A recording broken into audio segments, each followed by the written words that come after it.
Hi అండి అందరికీ welcome to my channel baby creations. ఈరోజు రెసిపీ వచ్చేసి బియ్యపు రొట్టె అండి.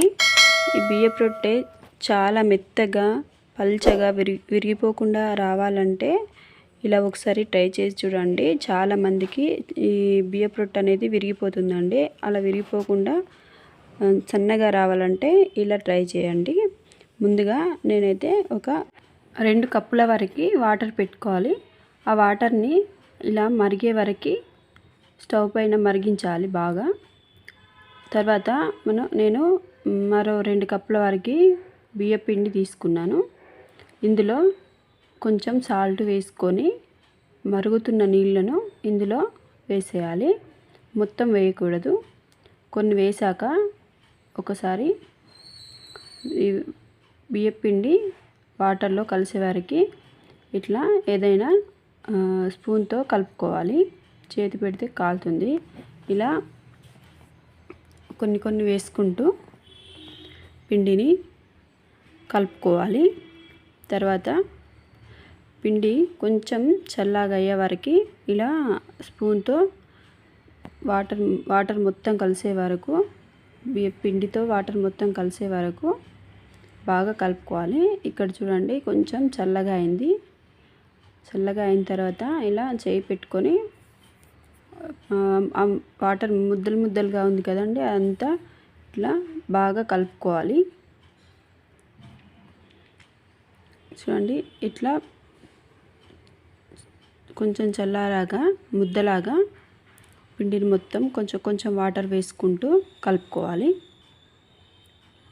ఇలా పిండి మొత్తం కలిసాక ఇందులో కొంచెం ఆయిల్ వేసి మరొక్కసారి ఆయిల్ మొత్తం పిండిలో కలిసే వరకు బాగా కలుపుకోవాలి. కొంచెం పిండి కూడా ఎక్కువసేపు కలపడం వల్ల మనకి రొట్టె అనేది చాలా బాగా వస్తుంది ఇరిగిపోకుండా. ఇలా మొత్తం కలిసే వరకు కలుపుకోవాలి.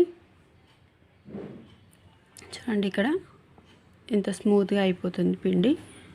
ఇప్పుడు మనం చపాతీ చేసుకునే చెక్కపీట ఉంటుంది కదా, దానిపైన ఒక కవర్ వేసుకొని దానికి కొంచెం ఆయిల్ రాసుకోవాలి.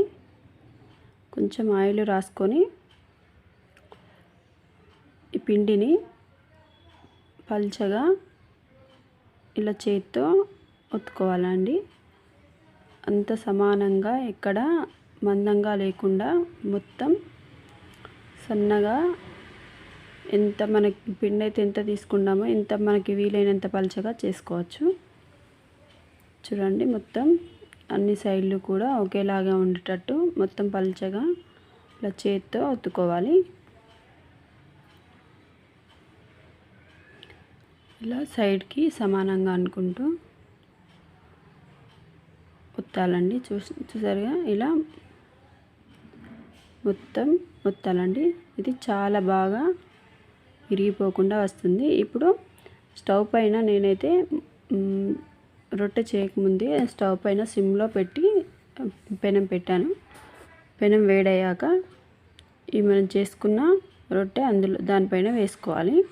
ఇప్పుడు అది స్టవ్ మాత్రం మీడియం ఫ్లేమ్లో పెట్టుకోవాలి. హై ఫ్లేమ్లో పెడితే తొందరగా మాడిపోతుంది, అంతగా ఉడికినట్టు ఉండదు. కాబట్టి చేసుకోవాలి.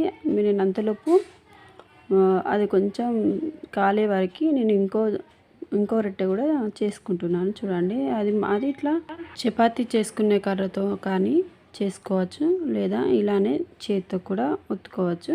ఇలా చేత్తో చేసుకుంటే ఏదంటే మనకి చపాతీ అనేది రొట్టె అనేది బాగా వస్తుందండి. కాబట్టి చేత్తో చేసుకుంటేనే బాగుంటుంది. చూసారా ఇలా మీడియం ఫ్లేమ్లో పెట్టుకోవాలి. ఈ రొట్టె కూడా కొంచెం పొంగుతుంది చూడండి. ఇట్లా మీడియం ఫ్లేమ్లో పెట్టుకొని చేసుకుంటే రొట్టె చాలా మొత్తం బాగా కాలుతుందండి. హై ఫ్లేమ్లో పెడితే తొందరగా మాడిపోతుంది. కాబట్టి మీడియం ఫ్లేమ్లో పెట్టుకొని 2 వైపులా తిప్పుకుంటూ కాల్చుకోవాలి. చూడండి ఇప్పుడైతే మరొకటి చేసుకుంటున్నాను. చూడండి నేను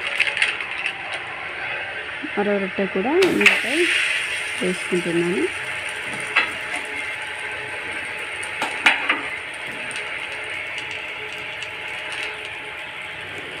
రొట్టె అని పొంగుతుంది కూడా చూడండి, ఇలా పొంగు కూడా వస్తుంది. ఇంతేనండి, చాలా ఈజీగా చేసుకోవచ్చు. ఇది పప్పులో కానీ, మటన్లో కానీ, చికెన్లో కానీ చాలా బాగుంటుందండి. ఈ వీడియో మీకు నచ్చినట్లయితే చిన్న లైక్ చేసి మా ఛానల్ని ఫస్ట్ టైం చూస్తున్నట్లయితే సబ్స్క్రైబ్